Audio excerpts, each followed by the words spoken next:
देश में या हमारे देश के बाहर जो भी तूफ़ानें आई थी, उसके 2-4 तूफ़ान है उसके बारे में जान लेते हैं। सबसे पहले एक तूफ़ान आया था हिनामनोर, हिमाननोर करके एक तूफ़ान आया था, यह बहुत शक्तिशाली था। यह 2022 का सबसे शक्तिशाली तूफ़ानों में से एक कहा जाता है इसको। इसका नाम है हिनामोर और यह जहाँ आया था वह था पूर्वी चीन सागर की ओर। यह आया था, उसके बाद वहाँ से बढ़ते हुए यह चल गया था जापान में। जापान में जाने के बाद वहाँ पर बहुत ज़्यादा वह इफ़ेक्ट वहाँ पर किया था। बहुत ज़्यादा मतलब कि वहाँ पे जो मतलब कि क्या बोलते हैं क्षति किया था, वहाँ पे लोगों को बहुत ज़्यादा कहर बरसाया था। यही नामनूर, ये बहुत खतरनाक था। यह वर्ष तक का मतलब कि 2022 का सबसे शक्तिशाली मतलब कि चक्रवातों में से, तूफानों में से सबसे एक था। इस पे मतलब कि ये बता देते हैं कि यह सुपर टाइफून जो है, इसी को हिनामनोर को ही सुपर टाइफून बोलते हैं। यह 29 अगस्त 2022 को आया था। यह लगभग 241 किलोमीटर प्रति घंटे की हवा के स्पीड से चलता था। पता है इतना 241 किलोमीटर प्रति घंटा कितना तेज रफ्तार होगा। अब जब इस तेज रफ्तार में कोई भी घर आ जाए या कोई भी चीज आ जाए, पेड़ पौधा पूरा, कितना उसमें तबाही मचाया जाएगा। ये था हमारा हिनाम नूर। उसके बाद आता है नान माडोल। नान माडोल भी एक बहुत विनाशकारी तूफान है और यह जो है हमारे जापान में आया था। यह जो जापान के दक्षिण क्यूशू क्षेत्र है वहाँ पे आया था। वहाँ के कागोशिमा और कुमामोटो कुमामोटो और वहाँ के मियाजाकी में रह रहे लोगों को प्रभावित किया था। वहाँ पे भी बहुत ज़्यादा क्षति पहुँचाई थी इसने। तो हमारा दो हो गया हिनामनोर और नान माडोल।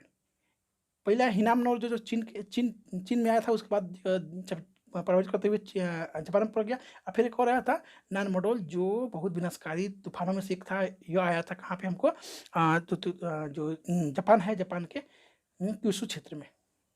उसके बाद आता है नोरू चक्रवात। नोरू चक्रवात है, ये भी बहुत बड़ी शक्तिशाली चक्रवातों में से एक है।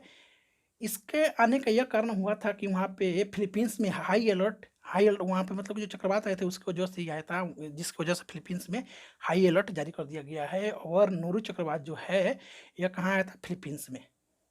यह जो था दिसंबर में आया था, 2021 में आया था। वहाँ पे व्यापक विनाशकारी रूप से यह प्रेजेंट किया था अपने आप को। लगभग वहाँ 400 से अधिक लोगों की मौत हो गई थी। किससे? नोरू चक्रवात है और यह आया था फिलीपींस में। उसके बाद एक और आता है मंडोस चक्रवात। यह भी बहुत विनाशकारी था। यह हमारे भारत में आया था। यह जो बंगाल की खाड़ी में चक्रवात उठी थी और वहाँ से चलते हुए जो तमिलनाडु, जो तटीय क्षेत्र है, तमिलनाडु हो गया, पुदुचेरी हो गया, आंध्र प्रदेश हो गया, इस सब के क्षेत्र में प्रभावित किया था। और साथ ही दक्षिण अंडमान सागर है उसको भी प्रभावित किया था। इसी के साथ मतलब उसका मेन केंद्र था दक्षिण पूर्वी में, उसका केंद्र था, जिसकी वजह से ये सारे क्षेत्र जो है प्रभावित हो गए थे। इसका नाम जो है ये भी आता है कि इसका नाम जो है संयुक्त राज्य अमीरात ने इसको मंडोस रखा था।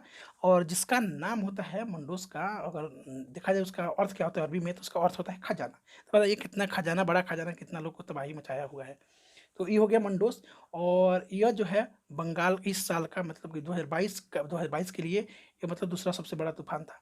इसके पहले अक्टूबर में सितरांग तूफान भी आया था।